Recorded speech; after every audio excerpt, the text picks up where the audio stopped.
You know, I remember one time walking in the studio, Bleak Beans. Everybody was in there, and I was like, man, I'm telling you, man. Y'all better, y'all got a chance right now. Just flood it. Put out a lot of music because 50 Cent is coming. MHM. And you know, for months later, into club, hit, and it was over. It was just like, okay, now everybody got to sit on the sidelines and wait this tidal wave out. There's a huge difference in energy internationally in 50 Cent and Jay-Z. In fact, his largest selling record sold 430-something thousand copies. My largest selling record sold 5 million. Let them be fooled in America and think there's a competition there cause America can be purchased. You can buy it with marketing dollars, you see what I'm saying? But the rest of the world, there's not enough marketing dollars to go around.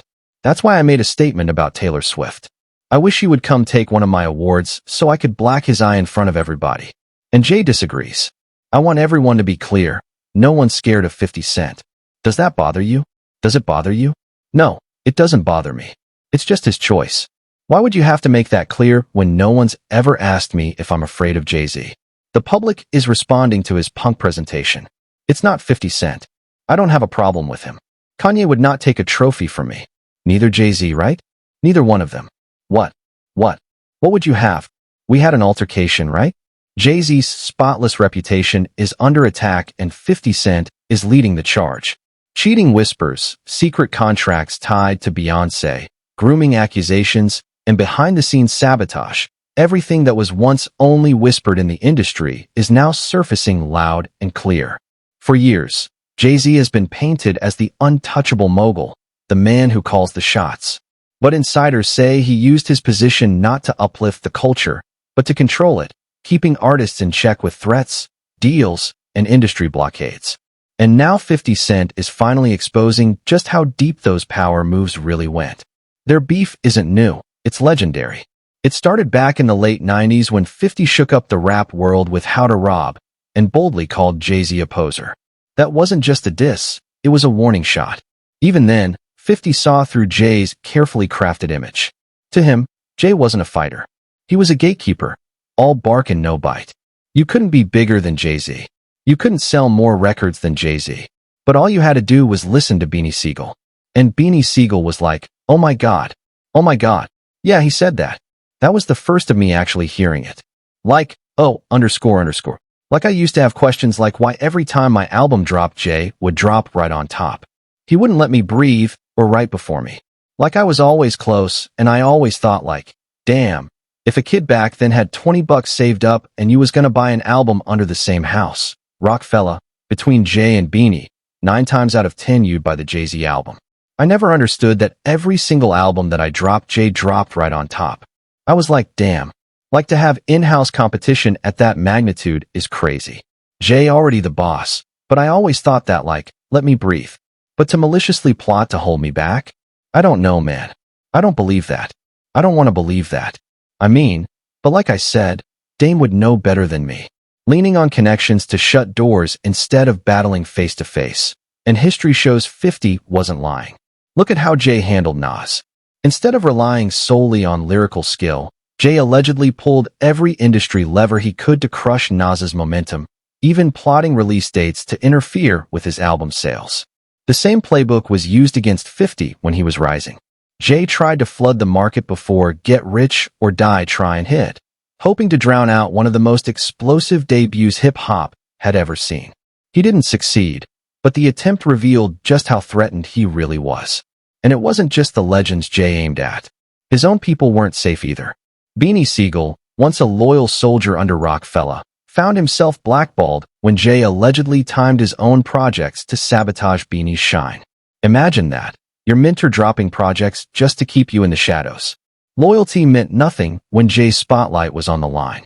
The pettiness didn't stop at record sales. It reached the grandest stage in music history, the Super Bowl.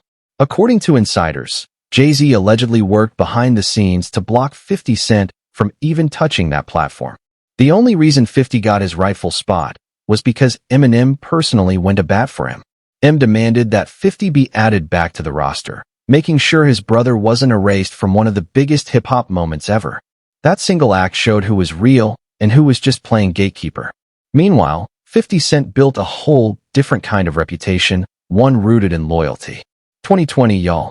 Yeah, and it's different than when it was 2016, he said. You know, the game has been elevated.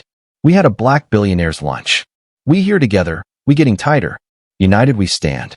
Despite his unmatched success, 50 is known for lifting up the people around him. Tony Yayo himself said it best. 50 is a legend, not just for the music, but because he's still approachable, still open to other black artists, still willing to extend a hand when others would slam the door shut. That's the biggest difference. Look, he says, when Jay signed his contract, the big one was with Beyoncé. When he signed that contract, the marriage contract, he got trophies. Now those trophies came rolling in, buddy. He started getting Grammys left and right, man. He had won, he didn't show up. Now he got 18 since he'd been down. Wait a minute, someone says. So you're saying the success is derived from the marriage? Absolutely, 50 answers. You've been treated differently. The accolades, because he's no longer viewed as what? Like a street or gangster rapper. Now he's viewed as a businessman, entrepreneur, family man. And the biggest ones because of Beyoncé's position. 50 moves like a soldier who never forgot where he came from. Jay-Z walks like he's untouchable, too big to be touched, and too quick to use his power to silence competition instead of embracing it. You can look at that and say the association to Beyoncé is when he started to receive the 16, 17 Grammys since he's been with her. Before that, he had one. Even their kids have Grammys and they don't even sing yet. They just give them trophies so they show up. Why are you so on top of the business side of Jay-Z? Someone asked. Some people like to just be an artist. Jay answered, I was actually forced to be an artist and businessman because when I tried to get a deal, I couldn't. So I had to create Roc-A-Fella Records. Now let's talk about Jay-Z the businessman, because that's what he's always been first and foremost. Every move he's made wasn't about art or culture, it was about money. 50 says even Jay's marriage to Beyoncé wasn't about love at all. According to him, it was nothing more than a contract, a deal designed to push both their careers to untouchable heights. Since the day they tied the knot, Jay's been collecting Grammys like trophies, using the marriage to cement himself as hip-hop royalty. About Rihanna, the diva from Barbados, Jay Brown had actually brought 50 a song, Pawn to Replay.